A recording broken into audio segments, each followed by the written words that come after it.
YouTube family, what's good with you? It's your boy 2A-N-LA, and as always, fam, anything I say in this episode, prior episodes, and future episodes is just my personal opinion. You shouldn't take it as fact. You shouldn't take it as law. Always do your own homework and come up with your own conclusions. Right about now, I'm going to ask you to go ahead and tap that like button for your boy.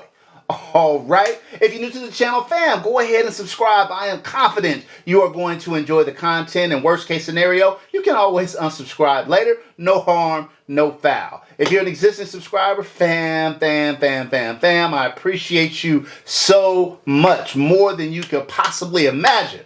Alright, and if you're looking for ways to support the channel, look fam, look, we got crazy merch in the store. Go down in the description, you'll see a link to the 2A-N-LA official store, and we got hats, we got backpacks, we got t-shirts, we got jackets, sweatshirts, you name it, we got it. All right, thank you so much. Anything you do, 100% of the proceeds from the store go directly back into the channel. All right, let's get this one rolling. So look fam, I've done a couple of videos on this firearm. The first one I did was an unboxing, and the second one I did is I did a video showing kind of the improvements that I made to the firearm. And I should say, I've told the story too a couple of times where, to be honest, I really was not checking for lever action firearms, really. I had done an episode on my dream guns, and a friend of mine had commented in the comments that, you know, one of his dream guns was a Marvin lever action, and that got me to thinking, as somebody who is a collector, as somebody who is an enthusiast, as somebody who sees firearms beyond just the tools that they are, but appreciates the design and the engineering, who looks at them as kind of art. I felt like lever actions have played such a huge role in the evolution of firearms that I should not have a collection and not have a lever action. And I also thought that, you know, fam, you know, your boy, I can't have it looking like, you know, my great-great-granddad's lever action either. So I wanted to get one. I decided I was going to get one, and I was going to transform it. I wanted to start off with a very traditional lever action rifle, though. And look, fam, when it comes to tradition, it's hard to beat Henry. Right? It's hard to beat Henry. They make fantastic guns. They're, you know, historically significant. And so I decided to pick up a Henry lever action and took the steps to modernize it, right? So I had a couple of videos. I did one, like I said, when I first got it. And this is what the gun looked like when I first purchased it. So as you can see, it's a very attractive rifle. It really is. Very classical, right? But I wanted to bring it into this century. I wanted to modernize it. But I was working with a really, really good base. So I showed you guys, I did another video where I showed you guys right when I first finished updating the gun, but I hadn't shot yet. So this video, I wanted to kind of do a full review, talk about what it feels like to shoot the firearm, talk about the things that I added to the firearm. So if you guys wanted to take on a similar project, you could do the same. All right, so let's take a look at this girl right here. She is a beauty. All right, this is your boy 2A-N-LA's lever Henry X modern tactical lever action firearm. Lever action rifle, I should say. Look, fam, I gotta say, fam, you guys know that I'm pretty good at hooking up a firearm, enhancing it aesthetically as well as enhancing the functionality. But this may be I don't know, you guys tell me. This could be my crowning achievement, fam. I just feel like I pushed all the right buttons on this.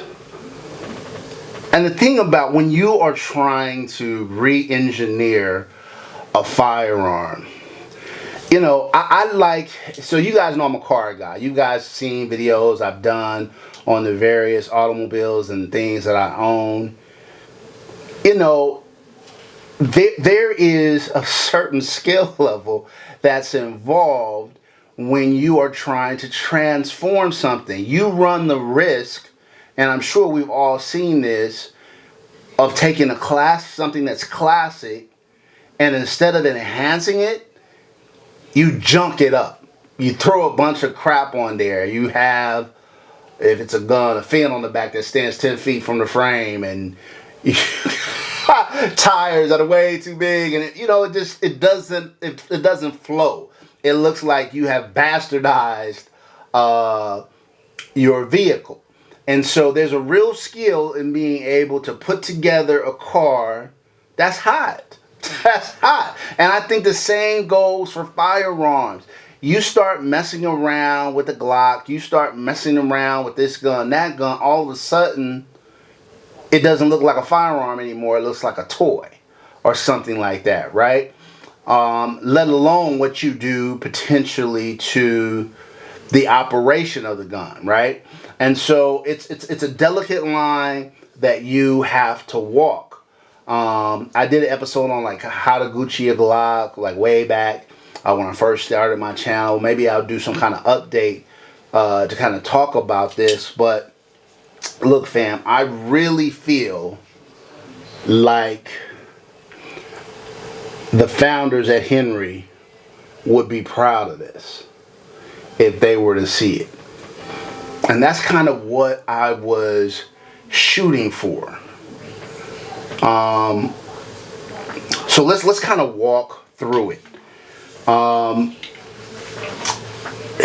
First of all, when you do these things, you want to try to do as much homework as you possibly can. You want to try to look, if other people have kind of tackled this before, what did they do? What were the mistakes they made? What were the things that they do right? If there's a company out there that really specializes in whatever it is you're trying to do in that genre, if you will, you want to try to partner with them. You want to try to talk to them. Try to see if you can collaborate on something. And when I was looking to do that, one of the names that kept coming up over and over and over again was Ranger Precision. And so I really went all out putting together a Ranger Precision build. And I liked, if I can, look, there's nothing, I've seen some Frankenstein guns that are great. They got one company's lower, one company's upper, one company's bolt carrier group, another company's trigger, on and on and on. And those things can still come out phenomenal. But I always feel like if you have one company that specializes in what it is that you're trying to work on, having some consistency with their parts, particularly if they do everything well, makes a lot of sense. And so that's what I did here. So Ranger Precision, I'll put up their name down below. I'll also put up their website. I went with a lot of their parts. So that's their muzzle brake. I use their muzzle brake. I changed out that normal kind of blah rail that comes on the Henry with a Ranger Point Precision tactical rail. I added the quivers on the front and the stock. Those are Ranger Point Precision quivers. And speaking of the stock, I changed out the stock to a tactical stock, which is also Ranger Point Precision. I also added some just paracord on the lever because I felt like it added just a really, again, kind of tactical, classic look. And so all the internals, though, are still Henry. I didn't change. I didn't change the trigger or anything in any of the operational systems. I wanted to keep, Henry makes a fine, fine rifle. So there really wasn't a need for me to do anything to the internals. So I kept true to that. One thing I knew I wanted to do, and I also added this rail, which is also from Ranger Point Precision. So if you wanted to take on a project like this, really, you could go to Ranger Point Precision and do your whole rifle, and you would not be steered wrong. I knew I wanted to add an optic, and I found this was the hard part, because I was just going back and forth. There's so many good optics. Did I want to do a red dot, or did I want to do an LVPO?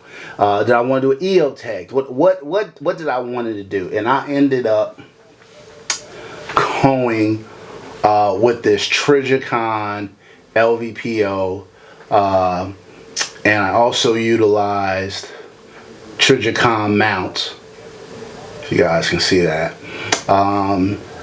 And I couldn't have made a better choice. I think the look of it is amazing, and it's so accurate. Man, it is a blast to shoot. Now let's talk about the 45.70 rounds. Look, fam, this round is not for play. Let me let you take a look at that. It is a big boy round, right? This sucker has some kick to it. And so I showed some footage of me shooting the gun. I'll put up some more while we're chatting here. But this gun is a blast to shoot. It's got definitely got some kick to it. And as defensive rounds go, look. Don't nobody want to see this 45/70. I'll tell you that right now. I'll tell you that right now. This sucker is a beast. If I can't find some footage, I should have did this when I took it to the range. I should have took some different things so you can see what this round is capable of. But I will do that. If I can find some footage, I'll put that up there for you guys. But look, fam, I'd say two things. The two takeaways from this is, if you, like me, were not kind of thinking about lever actions given, where technology and guns are today, I would say reconsider a lever action rifle. It is incredibly fun to shoot. Really, really fun to shoot. I'm not saying this should be your home defense weapon or anything like that.